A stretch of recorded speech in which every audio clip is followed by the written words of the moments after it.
Ciao and welcome to Talkin' Baseball, the Mets and Rangers blockbuster trade. Jolly Olive's here to talk about it. We'll catch up on everything. I'm back. Let's talk ball. Raisel. Oh! Joey Lucchesi. Oh, he's non-tendered. Yeah. Break my heart. He'll sign. That's our top story. Great six-starter heading into camp. Hello and welcome to Talkin' Baseball, presented to you by SeatGeek. I am Jake Storielli. That is Jolly Olive. Rob's producing. Dalt's producing information for us. Trevor Plouffe is in Japan, wishing him and his family the best. Got my first DM from him while he's gone. Let's go. And I'm excited to talk some ball. It's been too long. I'm definitely going to lose my voice today.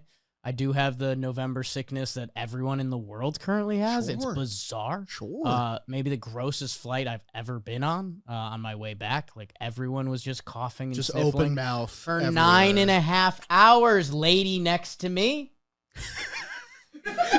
Jolly, how are you? And her full name that you have? I didn't get it. Okay. But I don't like her. Next episode. I'm good. I have not been in a warm climate like you, getting tan and getting all that leather. In Florence, where were you in Italy? Can we talk a little bit about that? We'll talk about that at the end. I did Okay. Rome, Florence, Venezia. That's what I did. Those are my three. That's the northern route. You there. copied me. Okay. That's fine. Just like most things. I'm good. Mets made a big trade right before our show. It's like they knew that I was going to be on. So we're going to talk about that. We're going to clean up the last 2 weeks because you haven't been here. You have no idea what's going on. I've got takes. You were locked out of your email before the show. You're an absolute mess, and I'm here for it. Gray Rod to the Angels. Finally. Talk that a little. Josh Naylor, Raisel resigns. The qualifying offer, bonanza that kind of happened. But Jolly, timing is everything in life. Trevor Plouffe went across the pond, the big pond. And so it's going to be a jolly day, which it always is when you're here.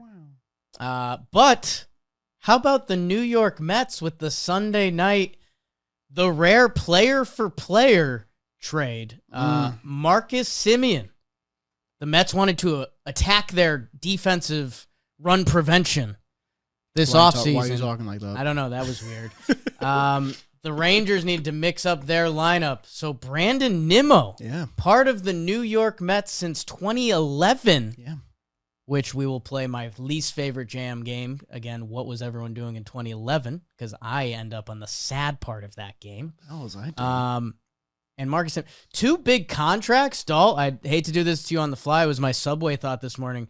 Are these two of the biggest contracts ever traded for each other? Like, just when you zoom out, two guys making $20+ million a year. Jolly, I will let you kick off reaction-wise because your Mets make a big move. Yeah, I mean, we'll start with the pure emotion of it because, like you said, since 2011, a former first-round pick, a guy who's been in the org for 10 years, top 10 on the Mets all-time list in WAR and walks, runs scored, like a lot of major things. Nimmo's been a part of this organization for a while, but if you watch this past season and you watch David Stern's press conference, like I know you did, you were locked in for that. The two notes that I think a lot of Mets fans took away were run prevention. That's the thing that David Stern said, I think, 50 times in the 30-minute span. And also that it felt like this core might be broken up, especially after another season where they, kind of failed in the bigger moments. And for me, and I think a lot of Mets fans, you probably look to guys like Jeff McNeil, who's a more movable contract. Right. You look to maybe Pete Alonso, who's a free agent and was going to opt out.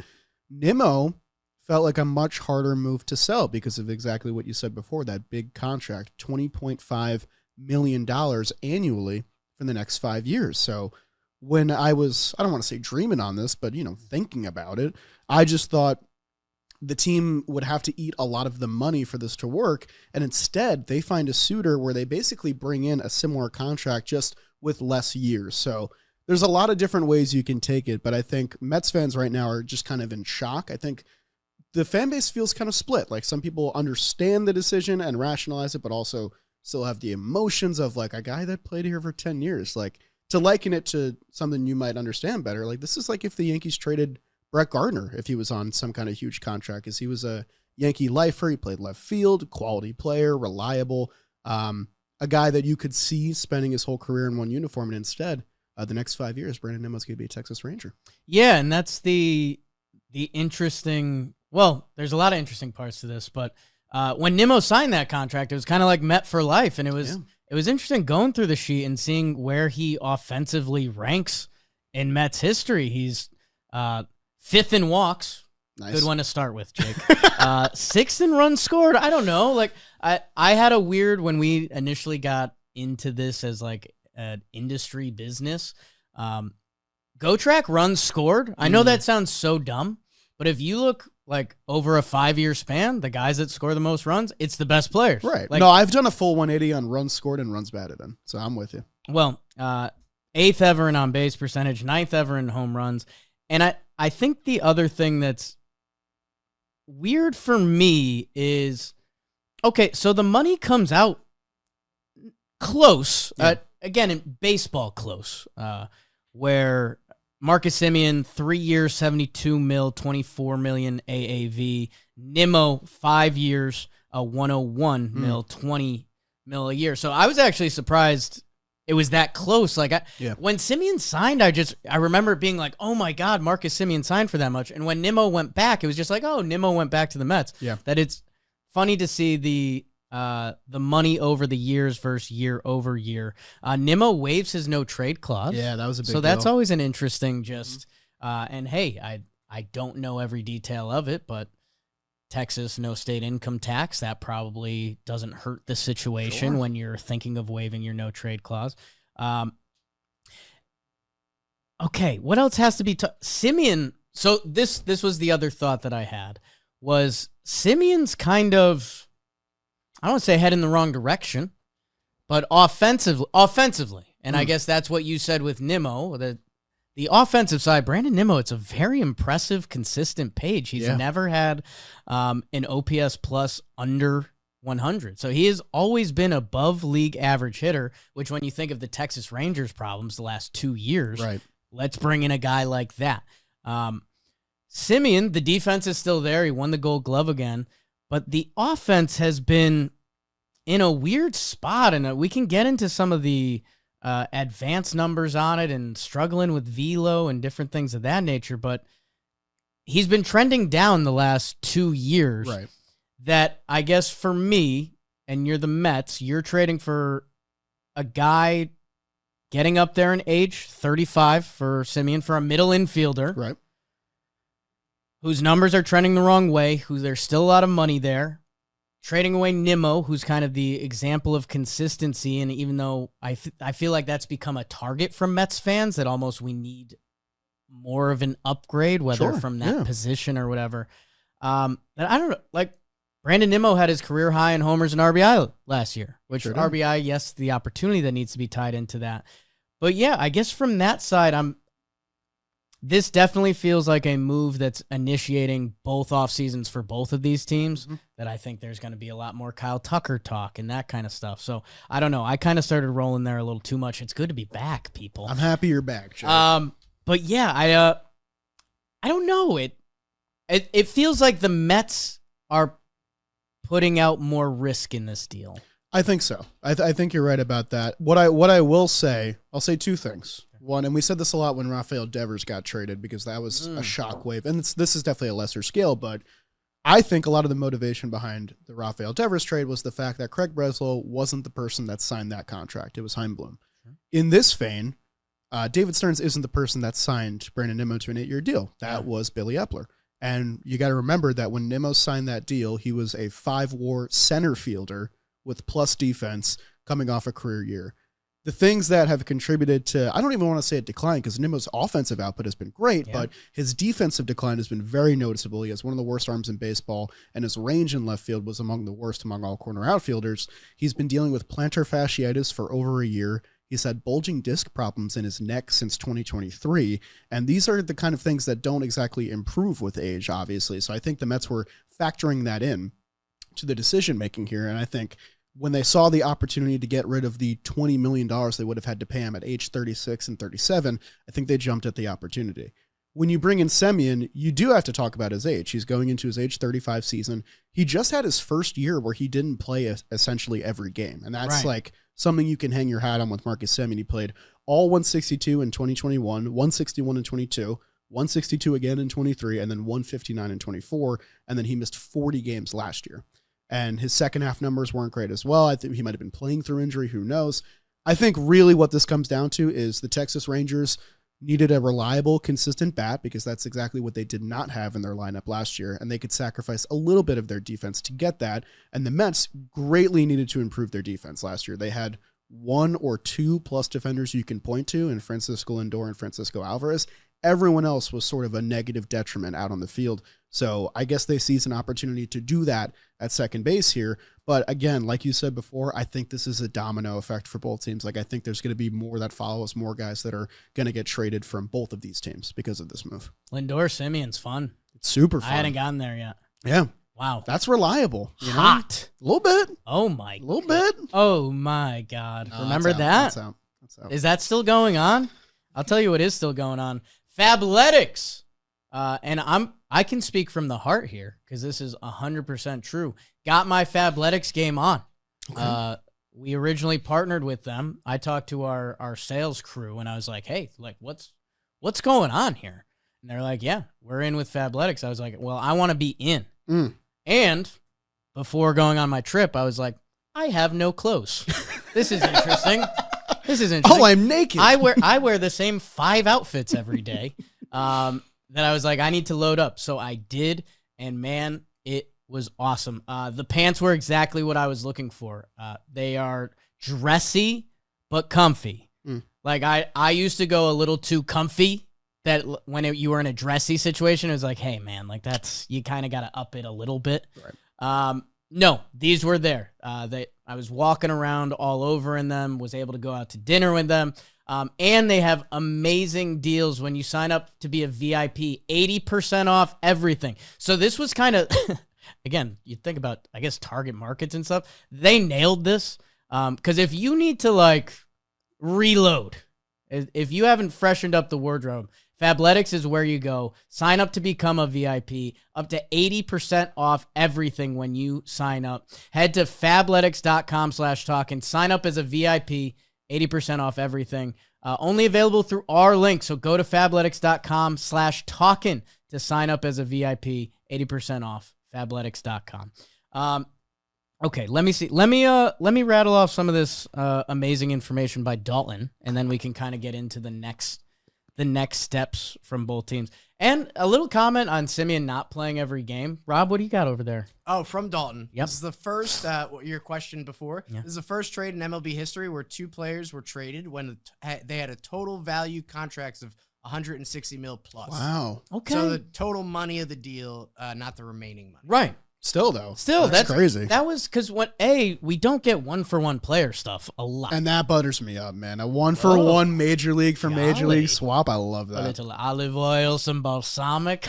We got to hear about the trip. We'll get there. Okay. I'm sorry. I'm just impatient. And this is a dumb Jakey asterisk because I know this isn't how it should work. The Rangers' season last year was messy, and Semien does get hurt. Yeah. But he basically played every game until he got hurt. Right. August 20th, fouls a ball off his foot, and then he misses the rest of the season. So up until that point, he still was playing every day. Let's see. So some of the Semien, Semien good stats. 7 outs above average, 2nd career Gold Glove. We love that. Okay, that's about Unfortunately, that's where it stops. 15 homers were his fewest in a non-shortened season since 2018. That's not good. Slugged .441 in a non-2-strike count. That's the lowest in the AL. OPS was .584 with the bases empty. What is this? Hey man, I'm just this is the one that's scary to me because as he's getting older and as the league's evolving, slugging 147 on high 95 mile per hour plus pitches since 2024. So it's a little better, but still, that was the lowest in the AL. Okay. So, again, that's where I'm saying, like, the risk factor for the Mets here, and again, I do think for the Mets especially, like, I think Kyle Tucker's so much more in play now. So like, we'll get to that. Nimmo, again, some of his set. Hey, Jolly, this will help you out. 7.7% walk percentage was a career low. Yeah, it was. So, and then he was bad on first pitches, and he was bad if the at-bat went long. So, Brandon Nimmo, if the at-bat was 2 to 5 pitches, watch out. I don't like how analytical you're getting right now. I know, but the people like the stats, Sure. And it does elevate the program. So, the New York Mets right now, and this is probably where we can talk a little better. Texas Ranger fans will be open to your commentary as always. Lindor, Semien, Soto, like that. Okay. Vientos, McNeil, Alvarez, Beatty, Mauricio, Tyrone Taylor. I think we're going to see some changes there. I guess, Jolly, from your perspective, do you think Kyle Tucker's more in play, or what do you think this changes the Mets? What changes the Mets' overall offseason plans? I'll lead with this. I am a lot more excited about the Mets offseason than I was 24 hours ago. Okay. I think Brandon Nimmo is a really good player, but I think a lot of Mets fans had a similar feeling to me of like, I have a little bit of fatigue with this core. Like okay. I have I've been watching the Nimmo Alonso Mets core for close to 10 years, and I've seen a lot of shortcomings, and I'm not going to assign all the blame to those two guys, but when you're the two of the best players on the team, and you kind of get looked at for those shortcomings and those collapses, if you want to call it that as well. And I just think this team needs a little bit of a new juju in the clubhouse. And I don't know what that is exactly, but I do think bringing in a guy like Semien, who's won a World Series, won 3 Gold Gloves, I don't know what his output's going to be next year, but it changes clubhouse optics a little bit for me. What I'll say is corner outfield is a lot easier of a position to upgrade than second base. And I think the Mets have, yes, there's options in the free agent market. You have Bellinger, you have Tucker. There's been Fernando Tatis Jr. trade rumors now as well. I don't fully buy into that because that's a little too crazy for me, but the Padres are selling. I don't know. So I think the Mets have a lot of ideas that they can dream on for left field. But if nothing else, David Stearns has built great run prevention teams in the past that have won divisions and pennants before, that I got to believe that he can build out a similar profile. And the thing is, you take away the 6 hitters that aren't Lindor, Alonso, and Soto last year, those 3 guys powered an offense, man. Yeah. They had 3 terrific years. All of them finished top 10 in MVP voting. That I think if you get 1 or 2 more quality league average bats behind them, that might be enough for the Mets offense, who ranked out, among the top of the league. It's just they couldn't get any defensive efficiency and they couldn't get any innings out of their starters. Those are the things they need to target, in my opinion. So we'll see how they proceed from here. I like how you phrase that. The Mets offseason was kind of what are they gonna get involved in? What are they? Is it gonna be the one big starting pitcher? Right. Was it still going to be Tucker and Bellinger? There were rumors there. Now that Nimmo's out, I hadn't had a Kyle Tucker team. It's been the 2 that have jumped out to me were Toronto, because I was actually like, okay, yeah, coming off a World Series, you pair that with Vladdy, potentially Bichette insurance if he were to do something else. Sure. And then the Dodgers, which everyone was landing on because of the way they've been operating. Well, the other team that's supposed to be operating the most like the Dodgers right now are the New York Mets. So I think with that happening, I think they're full in on Tucker or Bellinger. And that's still before we get to Pete, and that's before we get to the pitching that did run out. That, again, we have some Nolan McLean. I didn't say McLean. Good job. Thank you. Obviously, his breakout and what that looks like, but the Mets staff, and I know you just acknowledged this, so this isn't me twisting a knife, but Peterson, Holmes, Minaya, Senga. Could use a starter. Is what I'll say. Hand up, that's it. The bullpen needs a refresh. Edwin. Maybe the $20 million a year you just saved in 2029 and 2030 can go to Edwin Diaz now, and it's like you spent nothing. And should they also be a huge trade team between Beatty, Mauricio? More is gonna happen with them. I think they're gonna trade anyone that has negative defensive value on this team. I don't think Vientos is safe. I think Jeff McNeil's not safe. I think a lot is going to change in that clubhouse in terms of guys who are controllable long term that have had opportunities and haven't exactly shown any consistency at the big league level. And I think a lot of what you've been saying, you can also transfer over to the Texas Rangers. That offense needed such a shake. And they've already shook like that. No, I you didn't shouldn't. like that. Yeah, you shouldn't. I'm glad you asked. Because through their non-tenders, they've already cleared 20 plus million. All the rumors before this week was Seager. Yeah, I'm on the train. you are in Italia, getting texts about Corey Seager to the Yanks. Oh, I thought you were saying you're on the Corey Seager train. Oh no, I dreamt that, and then I moved on because the Yankees still love Anthony Volpe. Oh, because he's Italian.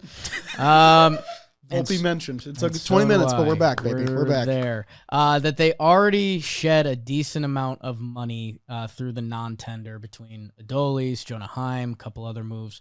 Yeah, that's big news. And yeah, I just think that Texas Rangers team that, again, they are this team has ruined me for a year and a half since they won, basically, that I look at it and I like. Okay. We were laughing before I left where Corey Seager's final season stats landed. Yeah, 6 WAR in like 80 games. Like 100 games, 6 WAR from Seager. That's nuts. Jock Peterson, you'd like to think there's going to be a bounce back there of some sort. I don't know. This team is going to feel a lot different. I think I took Gino Suarez for them. I liked that. That would be another, between Nimmo and Suarez, it's kind of like, okay, we can bank on these guys for something. You just bought 60 home runs. That this offense hasn't been bankable. 26th in OPS? Like, if they were league average, they would have made the playoffs. They had the best pitching. So, yeah, I'm interested to see what other big moves they have planned for them. Their bullpen always weirds me out, but, again, it landed in a fine spot last year. The Texas Rangers have so many former Mets on this team. I always love that, man. That you can kind of tell, hey, dude, maybe this would be a good video for you. Okay. Are the teams' front offices that evaluate the same way? Like the Yankees and the Padres, they just pass players. Jan Hervis Solarte. That's who was at the top of your mind, right? It was a little. That's what you were thinking? It was Tyler Wade. Okay. And I like my answer better. And okay, sorry. Why this show is the best in the biz. Congrats to James Caprillion on getting married. Oh, very nice. Tyler Wade Insta story. Tony Kemp Insta story. Was Tyler Wade at Aaron Judge's MVP thing? Did I see that somewhere? That's wild. They're dudes. They're just boys like that? Yeah, That's crazy. Minor That's like leagues, next level boys, though. What do you mean? Like, that's like if you were at like my wedding. I don't know. Also, Chris Rose is expecting an invite from you. He commented on it on the last baseball today. I did. Is he going to fly cross country for that? Yes. Okay. They're empty nesters. That's, hey. No. Wow, Rob, that was so fast. Rob's That's always insane. watching this video. Rob, that was great. Rob has this saved on his desktop. Rob is always watching that video. We'll talk about it. Any other Mets or Rangers thoughts before we move on?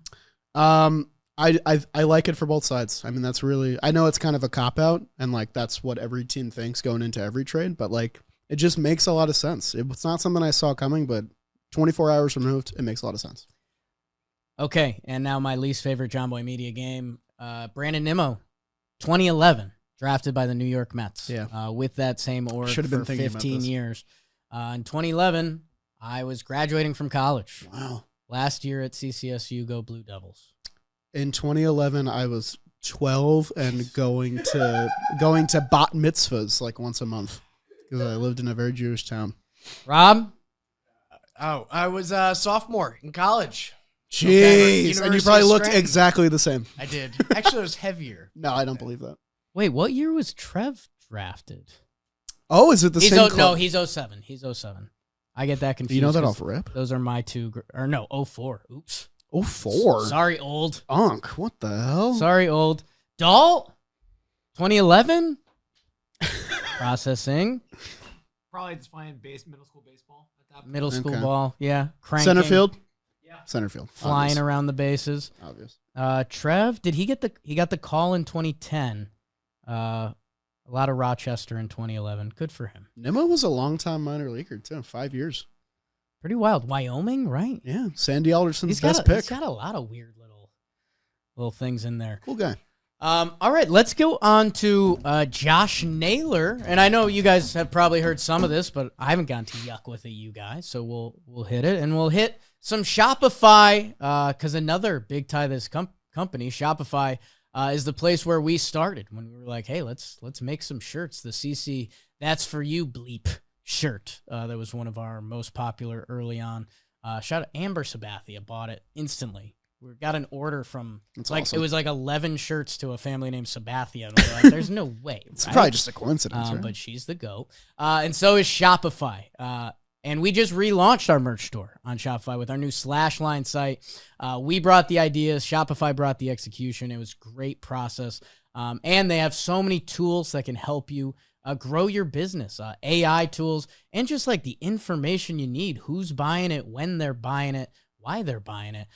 If you want to be more like us and start building your brand from the ground up, it's time to go over to Shopify, start your trial today. Click the link, shopify.com/talkin if you're ready to leave the amateurs and head over to the big leagues. So, Jolly, I'm not sure. Did you talk about this with Trev?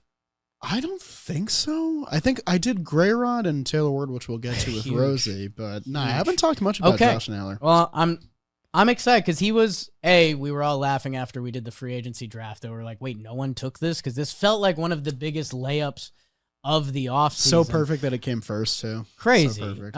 Josh Naylor signs. When it first happened, we didn't have the money. We have that now. 5 years, $92.5 million per year. And it is escalating per year. Yeah. From $10 million to $18, ends with $22 million. The final number is $92.5 million. For me, for Naylor's free agency, it was kind of a race to $100 million. It's a little short of that. Sure. But I do wonder, because both sides seem happy as a clam here, and normally, yeah, when these transactions go down, you feel that way. But it feels real, and I don't know how much the no trade clause came into it.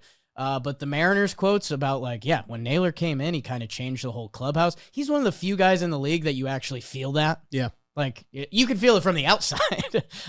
They have a dog that he likes in the clubhouse. That feels very important. I guess initial reaction to the signing. I mean, I love it for Mariners fans. I like that you brought up that it's backloaded because I think that's a huge deal. That tells me that the Mariners want to spend more in this immediate window and capitalize on the season they just had.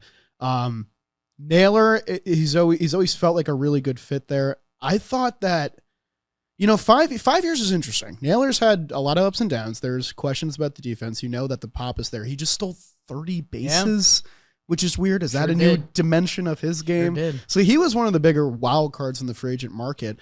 I also thought it was interesting because first base, and I guess corner infield in general, is top heavy. There's a lot of options between Bregman and Suarez and Naylor and Alonso. And I thought it was interesting that Naylor set the market pretty much immediately. Early November, he signs his contract. But I think the biggest thing is it speaks volume to, I think, the health of the Seattle clubhouse. The fact that Naylor wanted to come back immediately. He wasn't shopping other deals and bringing it back to the club. He got a number that he thought was fair and signed immediately. I think that's a really good sign for players wanting to go play for the Mariners right now. So the escalating contract, I think the other thing that's interesting for me is that Mariners have money on the books in the future. Julio, Cal Raleigh, and Josh Naylor. You're seeing the core. You're seeing a core developed, which, again, Seattle's been waiting for that, especially on the offensive side of the ball for so long. I like what you're saying, and hopefully for Mariners fans, that leaves more wiggle for this upcoming season. Josh Naylor hits. Josh Naylor hits, and he's young. That is a great formula. He's 28 years old. He got started young, 2019. Yeah. He's bounced around a lot. 21 when he got the call. 21 technically when he got the call. The weighted runs, or the OPS plus, and the weighted runs created plus, the last few seasons have been great. It feels like he has a hitting approach. Not a big strikeout guy with enough pop. The playoff performances have been very strong. Yep. His time with Seattle has been very strong. And I guess when I'm looking at this contract, because again, kind of dumb brain, openly admit that from the start of this, that if I'm Josh Naylor and before Thanksgiving I'm getting offers of 5 years, $92.5 million, I'm saying, hey, can we get that? Why not make it a hunch?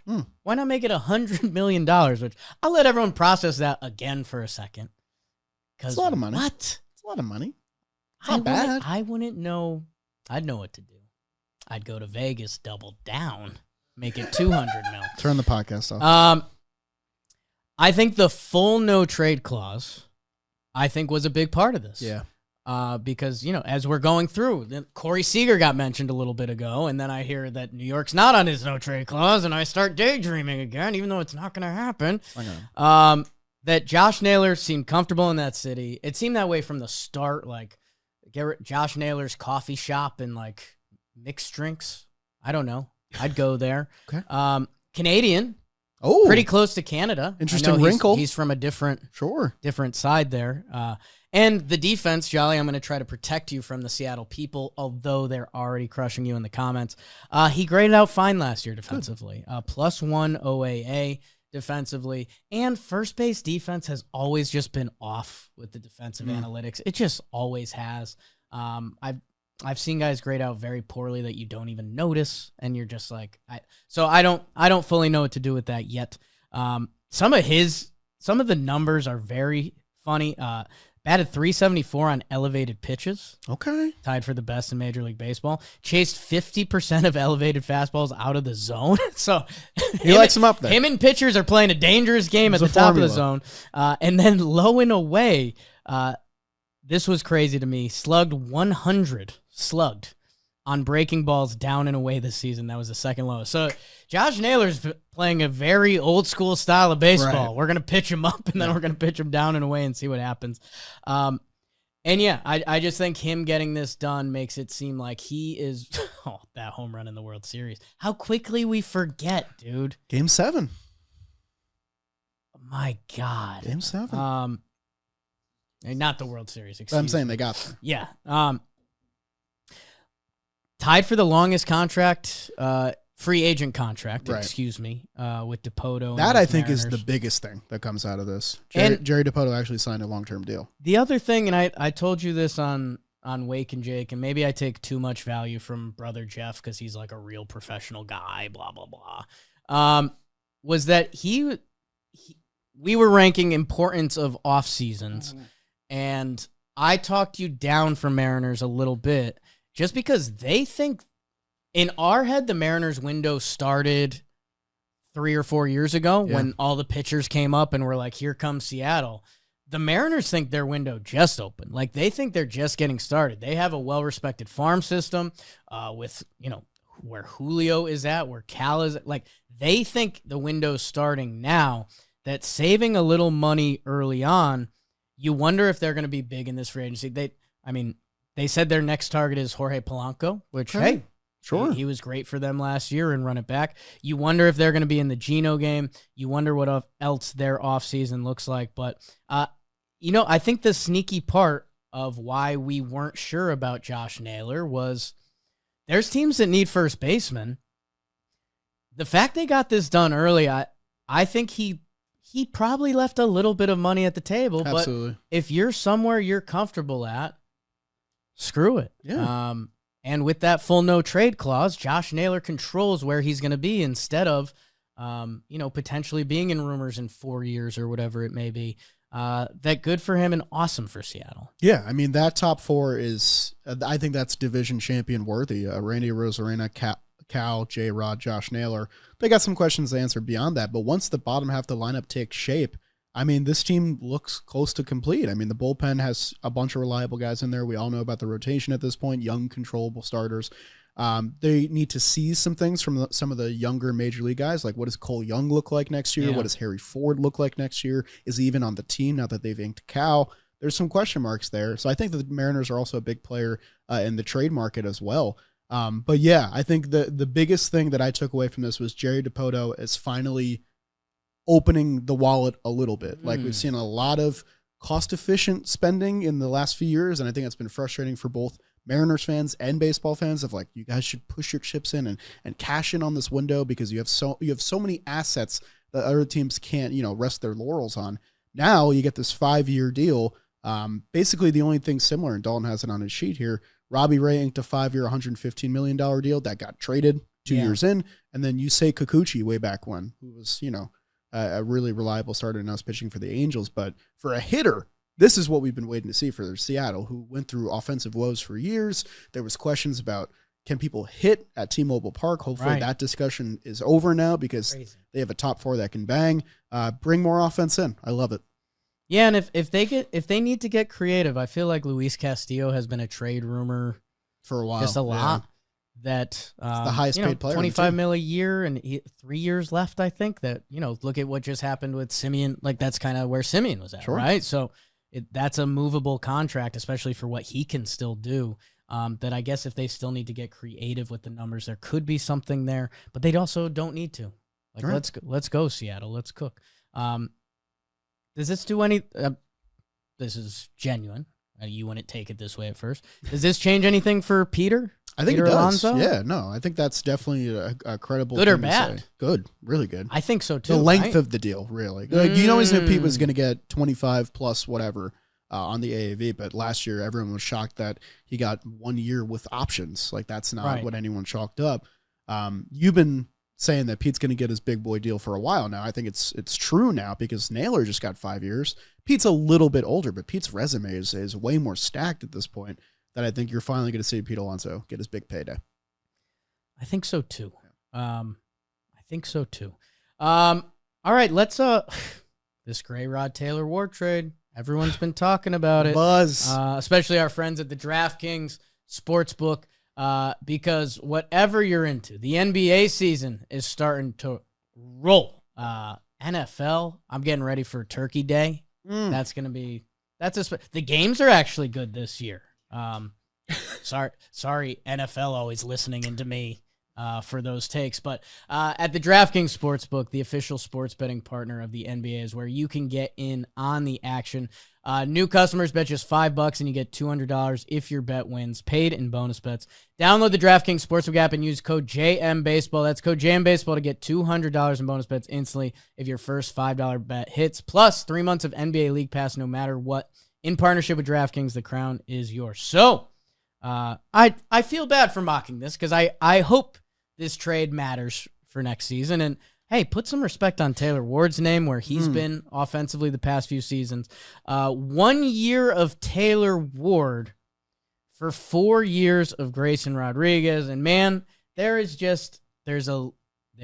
smell with this trade. Let's just be honest that people aren't sure how to process. Gray Rod didn't take a physical?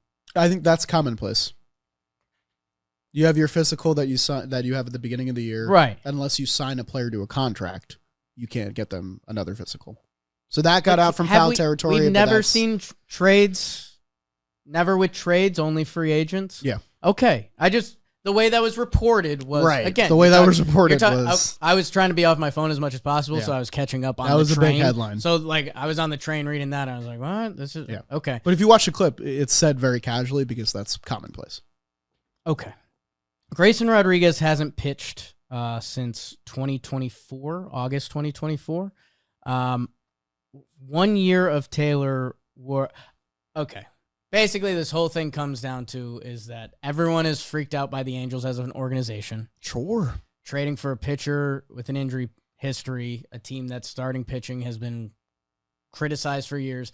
And there's just the weird concept of, hey, man, if you're a team, if you're one of the people in the comments that's always saying you're not going to trade your top prospects, what were some of the old Gray Rod rumors? Yeah. Because this guy was the top pitching prospect in baseball, and now with 4 years of control left, he got traded for 1 year of Taylor Ward. Yeah.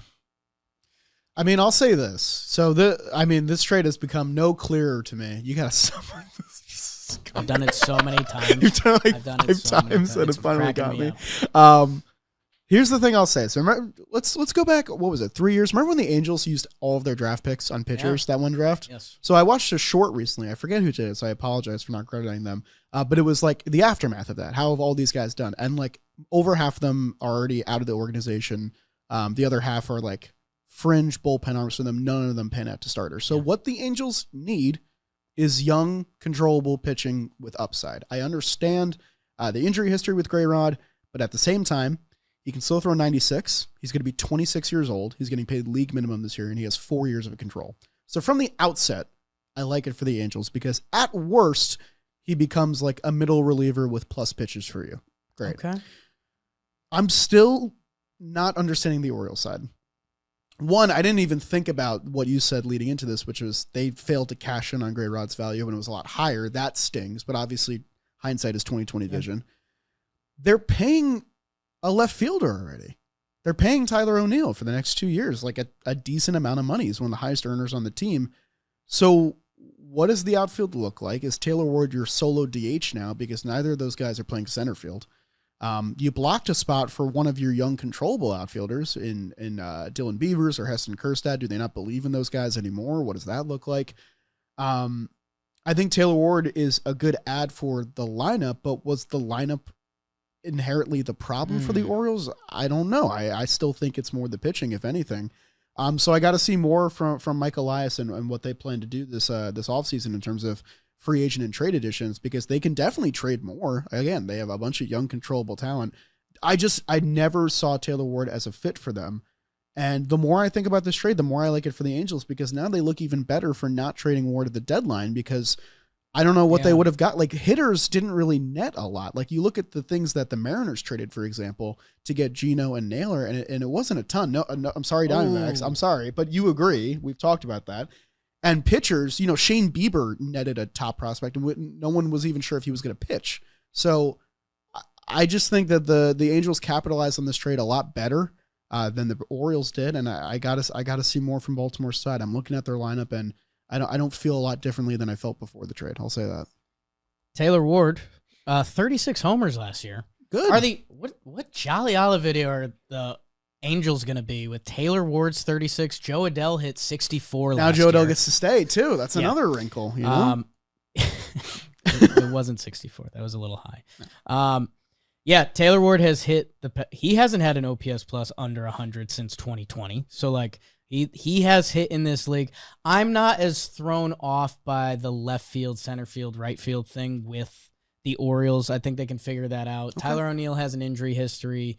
Kowser played a lot of center field for them down, especially the second half of last season. So, like, I think we can figure out the outfield here. And this is, with any of these transactions, we can say what happens next. That, like, they're, again, what do these moves look amongst the 5 moves that are going to happen? And that's the same with Naylor. That's the same with the Mets trade. Like, Rangers trade, excuse me. Sorry, Rangers fans.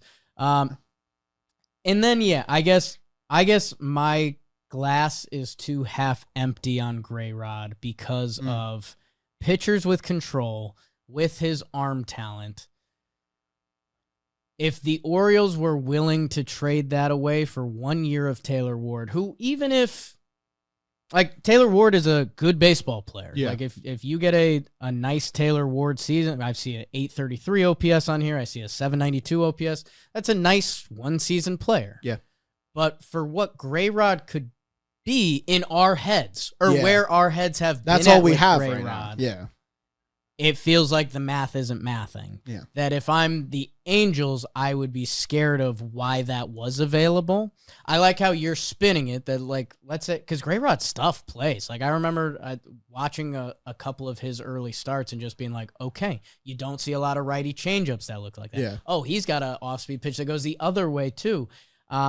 That I guess that would be the fear for me, because if you're the Orioles, what else was out there for them? You looked at it from the Taylor Ward side at the deadline. Sure. Yeah. If Gray Rod was on the table, the other thing that is interesting here to me, and I think you've had to do this with transactions on your favorite team, is that the Orioles, and I was shocked by this quote, but they were talking about planning on having him in the rotation and the risk that leaves them because of his injury history. Like, okay, if we're going to have Gray Rod on our team, that limits us from bringing in another starting pitcher. So part of me respects that side of it. Sure. Part of me was shocked that they talked openly kind of about that. I understand where you're coming from, but again, like, the most successful team in baseball for the past 2 years has like 12 starting pitchers going into every year, and they all get used. So, I mean, like, I don't fully agree with that philosophy. And I'll say, for the Angel side, Gray Rod's blocking nobody. Like, he's number 3 on their depth chart right now. I'm just saying, like, they can afford to take that chance, because, like, If he gets hurt, okay, you lost the 1 year of Taylor Ward and that stinks, but like the Angels lineup is still, that 1 through 6 is like still good. Like it's Zach Neto, Nolan Schanuel, Mike Trout if he's healthy, Jorge Soler, Logan O'Hoppe, Joe Adell. Like that's a lot of offensive output. I think they could afford to trade from that. If these were two different teams, we would talk about this trade very differently. Oh, absolutely. Absolutely. But it's That's the Angels crazy. and Orioles. We've It's kind of like, lost trust in both of them. I mean, the Angels, we haven't had trust in a while. Probably since the not trading Shohei and then waving everybody 2 weeks later and all that. Sorry, Swilly. Swilly takes it personally. It's not at her. It's not I mean, I understand. When I first started working here, I took the Mets jabs personally, and you can't. You can't. Like when when I first started working here, they were doing thumbs down. Right. Those were tough days. They were doing that to their fans. Right. That wasn't that long ago. Remember when they got into a fight? And we're not gonna do this. We're not gonna do this. We're not gonna do. You love raccoon. That's insane. It's insane that Jeff McNeil stayed on the team for like 5 years after that. Still there. Still there. Still holding. Right. Still holding. Nice guy. Nice guy. We don't know what happened. We don't know what happened. We know what happened. Still trying to figure it out. Let's see. Raisel Iglesias signs with the Braves. Very nice. Dalt or Rob, if we could get some quick research, is any of his contract going to the Braves Foundation? Gotta be. Give me that 1%. That's very important to me. He would be the otherwise, sus. Yeah. I think maybe more importantly for your team, the Braves bring back Raisel Inglesias, who, when his stuff is right, it's one of my favorite pitchers to watch in baseball. He did limp down the stretch that I'm wondering if Braves fans are a little taken aback by this move. The 1 year risk of it all, I guess, I mean, for someone who is Raisel Iglesias, I think you should be happy about this, Braves fans. And yeah, Anthopoulos said they're going to address the bullpen more, and I think more throughout the league or free agency in the bullpen, a price has been set. A price has been established. Yeah.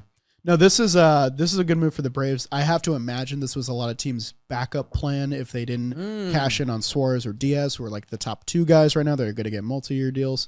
No such thing as a bad 1 year deal. I subscribe to that belief. I have a counter to that coming up in a little bit. Can't wait to hear it. Raisel had a really bad start to the season. At one point, the ERA was 6.75 in early June, and then he turned it up in the second half and regained all that value and reminded us who he is. He's just been incredibly consistent for the past 4 years, and this is another example of like once you're on the Braves, you're in that family, right. and they want to bring you back as much as they can, as long as you're a valuable asset there.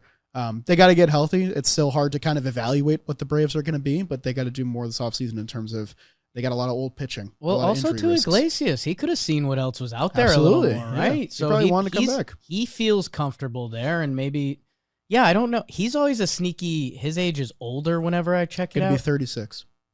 Yeah, but relievers are weird. Yeah, D-Rob pitched at 42 last year or something. I guess for me, he was on the 2015 Cincinnati Reds. Yeah. Let's check him out. Take me back. Let's see. D-Rob was 40, my bad. Votto Phillips, a young shortstop for them. Eugenio Suarez. Todd Frazier. Marlon Bird mentioned. Billy Hamilton. Jay Bruce. Skip Schumacher played for that team. Of course. Mike Leake, number 2 starter. Adam Duvall. Remember that season How come he this had team for the didn't Braves win? at one point? 64 and 98. Tough year. Love me some Ryan Lamar. Chapman. All right, you got to stop. Johnny Cueto. Cavius Sampson. You're getting carried away. Not in my book. You're getting carried away. Wow. Hey, Reds fans, if you made it to this point, welcome. Nice. Welcome home. Yeah, let's see what else happens there. Qualifying offers. We had like the most qualifying offers ever accepted. Kind of, that's a fact, right? I think so. I'm not making 4. that It's up. definitely the most I've ever seen. Yeah. This was 3. Okay. Trent Grisham. I have thoughts. Gleyber Torres, some thoughts. Brandon Woodruff, that one was kind of expected. Chris Rose dunked on me during the free agency draft because I thought he could get more out of that. That was the only Mets pick in the free agency draft. And then Shota Imanaga, which I do have some more thoughts on. But what is your theory? So I tweeted this out. A bunch of people agreed, so I'm kind of subscribing to this. I think that if you were among these 4 guys, and let's think about what their projected deals might have been, and we're always wrong about this kind of thing anyway, but if you're thinking of Gleyber Torres, you're probably thinking like 3 years, maybe like $15 million average annual value. If you're thinking Trent Grisham, 3 years closer to like that mid-50s range lump sum. The average annual value of what these guys would have got on the open market, I think, is less than the qualifying offer. Yeah. And I think you have to think about the fact that in 2027, we could be facing a stoppage of play. I don't want to say the boogie word, which is the L word, because I don't fully believe it's going to happen, but I do think we might lose games. And if you're these guys and you're facing the potential of your salary getting prorated or your salary getting totally eliminated in a work stoppage, you might want to take the large value up front, the guaranteed $21 million on the table. Whereas if you're Shota and you signed a 2-year for 30 or something like that, and you get the 15 million in next year, and then there's a work stoppage, you lose that other 15 million. Suddenly you made less money than you would have if you'd just taken the qualifying offer, if that makes sense. I like that. I think there's something there. I just think teams want those picks. Yeah. And they want to put you in the position of, hey, if you're going to do it, like you said, no such thing as a bad 1-year deal. That's an old baseball mantra. Or we get a pick. So I think teams are viewing it as more win-win, where like Gleyber Torres is coming off a very Gleyber Torres season. I was shocked he took it. I'm not going to lie. And the Yankees didn't offer him the qualifying offer because I think they were in a similar boat. And now this year they offer it to Trent Grisham, who a more valuable position, you could argue, but less of a resume. Right. I could also argue. I think the Yankees were playing chicken with Trent. You think so? I do. A lot of Yankee fans have gone the other way of like, no, they always expected him to take it. And I don't know. No, I don't believe so. Good for Trent Grisham. Again, you could put stats on both sides of the aisle with Trent. Yep. To do what he did in one season, if he replicates that, it would be a great contract for the Yankees. And Trent could hit free agency without the qualifying offer and do pretty damn well for himself. So, well, go check out some Talkin Yanks for more thoughts on that. Hey man, the one Woodruff, the injury history, it adds up. Although I think the first pitcher in Brewers history to earn more than $20 million in a single season. That I wonder. Oh wait, I got a fun trivia for you. Okay, I just did every team's most expensive pitcher contract, and I ranked all of them. Okay. Do you know who the Brewers is? I don't think you'll get it, but I'd love to see what your guess is. So not like team friendly, like just the biggest lump sum that they've ever paid out to a pitcher. Corbin Burns. Matt Garza. Wow. 4 years, 50. Dog. Go team. Dog. Gave you that much. Tell you that. Here's something that again I've been out of the loop. Okay. But this whole thing has thrown me off from the start. Shota. Yeah. Because, here's my thing. So the Cubs declined 3 years, $57.75 million. And when that happened, I was a little surprised because I was like, Shota, open free agency. I think he does better than that. We've seen pitchers with significant injury histories or limited performance that have basically done better than that. Yeah. So I was surprised. Imanaga had a player option for $15.25. Turns that down. I didn't realize at first he was eligible for the qualifying offer. So I guess for me, when this happened, and it's funny, Cubs GM Carter Hawkins. Okay. Nice name. Sure. Didn't have that. That he's like, this was a no-brainer for us. And you're like, well, okay. It feels like you had some thought had to go into these decisions. And then for Shota,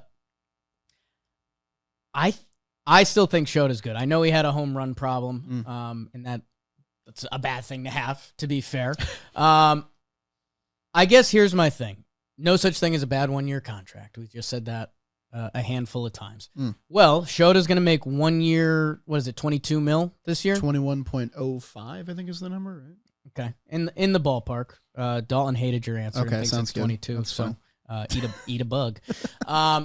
Okay, let's say Shota goes out and pitches to whatever, a Shota level. Okay. Average out Shota's numbers over the past 2 years, and that's what Shota does next year, which if you're the Cubs and you're willing to give him $22 million, you think Shota's going to look like some version of Shota, right? Yeah. So then he's going to hit free agency the next year, and what kind of deal would Shota get? Is it better than 2 years and $37 million or whatever? Because that's what the 3-year deal would have been. Right. I think Shota came out a big winner in this. Like it stinks. I that, do too. Like I think his the contract, Cubs overthought this. I think so too. Well, so they end up paying him $6 million more than the player option, and then not to keep bringing up the work stoppage, but if there is a work stoppage in 2027, Shota can just go pitch in Japan, and probably return there, still pitch a full year. He doesn't lose any steam or whatever. It's probably a bigger star, right? Because he went to MLB, succeeded there, comes back. And then, he can always return whenever the work stoppage ends. I think Shota's in a pretty good situation. Also, if he makes another 150 inning above league average pitching year, he's going to get the money anyway. I just think the Cubs outthought I agree with you. Yeah, I think it was a bizarre sequence of events, and then in the end, he just returns anyway. Super weird. Like if Shota pitches well next year, I don't know. I don't know if there's anything else going on there, but interested. Any non-tendered player stuff? I know some of the names here. JJ Bleday, who... oh, wow. Okay. I didn't know about that one. Change of pace here. But no, JJ Bleday, this year before, had numbers amongst the best center fielders in the league and top prospect. Like, people were wondering, did it click and he's going to happen? Alek Manoah, Nathaniel Lowe, Mike Tauchman, Toglia from my Rocks, Ramon Urias, Evan Phillips, Christopher Morel, single tier. Hopefully, Christopher Morel's a big one. I hope that clicks back. Traded for Isaac Paredes. Yep. That's a big one. Adolis Garcia, Jonah Heim. The Rays don't win trades anymore. I know we did the Rays on Wake and Jake, but they're so different now, man. They've lost their shine just a little bit. I don't know. There's a lot of other names on the list. If there's anyone you want to shout out. I think the big one is Adolis Garcia. Yeah. I mean, 2023 playoff hero. He was just so fun to watch. There's still tools there. I think he's going to find a major league home for sure. But it's just crazy how much things can change so quick. I mean, he had a 2.7 WAR, 19 home runs, near league average OPS, a very up and down year, but like some team's going to scoop him up, I think for sure. You can, because again, it becomes a financial equation. There's a lot of bullpen guys that, if you start making that jump to $2 million, $2.5 million. Lucchese, he had a good year. Lucchese. I was surprised to see, and then I looked. The injuries are there, but like Sam Henches, who just got your heart there? Your guy. Which one? Yohel Pozo. I know. Non-tendered. Hey, couple catchers entered the game. Jonah Heim. The market. Someone figure that out. Let's see. Let's wrap it up. I will give some Italy thoughts and commentary. Oh, very nice. But first, we have to give our DraftKings free agent forecast. Brought to you by DraftKings. Use code JAMBASEBALL when you sign up with the DraftKings Sportsbook. Who's next, y'all? Who is next on our free agent forecast? Whoa. I don't think it's a big guy. I'll say that. Wow. I don't think it's a big guy. I didn't say this one in the trade draft, or not the trade draft, off-season draft, and I want to say it now. I think Mike Yastrzemski is going to sign soon because he's a little bit a tier below, but he had a really good year last year, especially with the Royals. I have him going to the Philadelphia Phillies. Okay. Little corner outfield spot there. Because Castellanos is kind of out. Bring someone in on a one-year deal. Makes sense as a fit for me. Okay.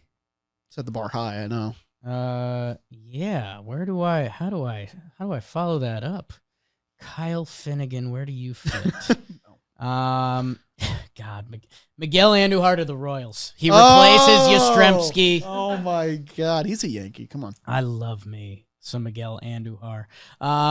And I did love me some Italy. Italy, pretty cool. Never been to the home country. Rome, Florence, Venice. Rome, most comfortable because it's a city. Sure. Most people speak English. Colosseum, and it's got the big names. Yeah. It's got the Colosseum that lived up to the billing. You did the Trevi? Trevi Fountain, like that a lot. Spanish Steps, wasn't super impressed. I skipped it. Didn't get that one. Vatican, pretty cool. Yeah. A lot of walking. A lot going on. Are you there. toned right now on your legs? So I came back, and one of the Italy things is like, hey, you can go and eat whatever you want, and you're going to be okay. And I tested that. It's true, though. Came back, same weight. Yep. Same weight. Same for me. And I mean, like, pizza for lunch, yep. like, all the good stuff. A lot of vino. Oh. A lot of pasta. A lot of pasti.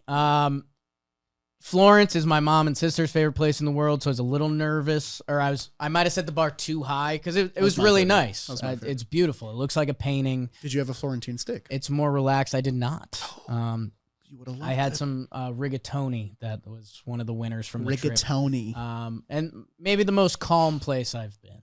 Yeah. And it's just nice and relaxed, and you can kind of do whatever you want. If you want to get the vino going, the cappuccino, the squares are super relaxing.